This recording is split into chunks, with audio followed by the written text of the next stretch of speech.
Good afternoon. Can you imagine coming home from vacation only to find that your power was out for days? Thanks for staying with us at 4:30. I'm Denise Valdez. I'm Kirsten Joyce. The power out not from an outage, but because the power company thinks someone else is moving in. So it happened to a woman who reached out to our 8 News Now investigators for help. Our David Charnes trying to get some answers for her. And David, apparently it happened again. Yeah, and she says that second time she caught it before her power was turned off. You move to a new place, you set up service, right? But what happens when someone else is trying to set up service where you're already living? Well, we tried to find out what to do if you're in this situation after these move-out notices just kept on arriving.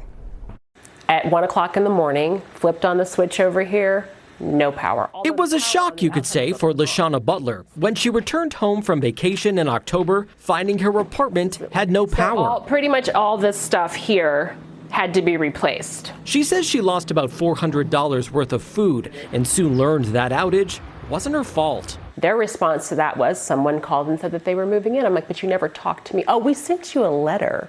This letter, dated October 6th, saying power will be cut the next day. Their response to that was, we got a new move-in request at your unit and we can't deny service. But you didn't talk directly to me. A few months later, it happened again. This second letter, dated January 18th, says power will be shut off one day earlier, on January 17th. And the postmark shows it was mailed January 21st, 4 days after the company was supposed to shut it off. So you're going to cut my power off on the 17th, but you don't even mail it until the 21st. That's 4 days later. How much of an inconvenience was this? Oh, constantly having to call and take time out of my day. If you can send a bill through email, and if you can text me when my bill is paid, certainly a letter is not sufficient in 2025. And did one of these. Butler is not alone. The Public Utilities Commission doesn't track electricity startups and shutoffs, but it does track complaints. Data the 8 News Now investigators obtained shows the PUC received 224 disconnection complaints from 2018 through last year. Each complaint doesn't necessarily mean the disconnection was improper, and not all of them involve NV Energy.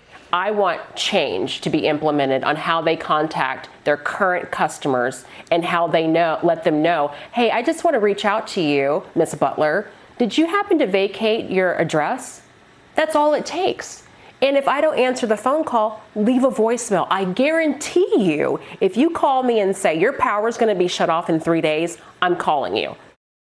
That's a good point. Now, a spokesperson for NV Energy says state code only allows them to deny these new service requests in limited circumstances. She says sometimes a new customer is going to enter the wrong address, and when that happens, well, they send those letters. Butler says an email would certainly suffice now in the year 2025. After we got involved about this, NV Energy reached out to her, and they're going to issue her a credit. I'm David Charnes, 8 News Now. David, meantime, NV Energy is asking the Public Utilities Commission to raise its rates.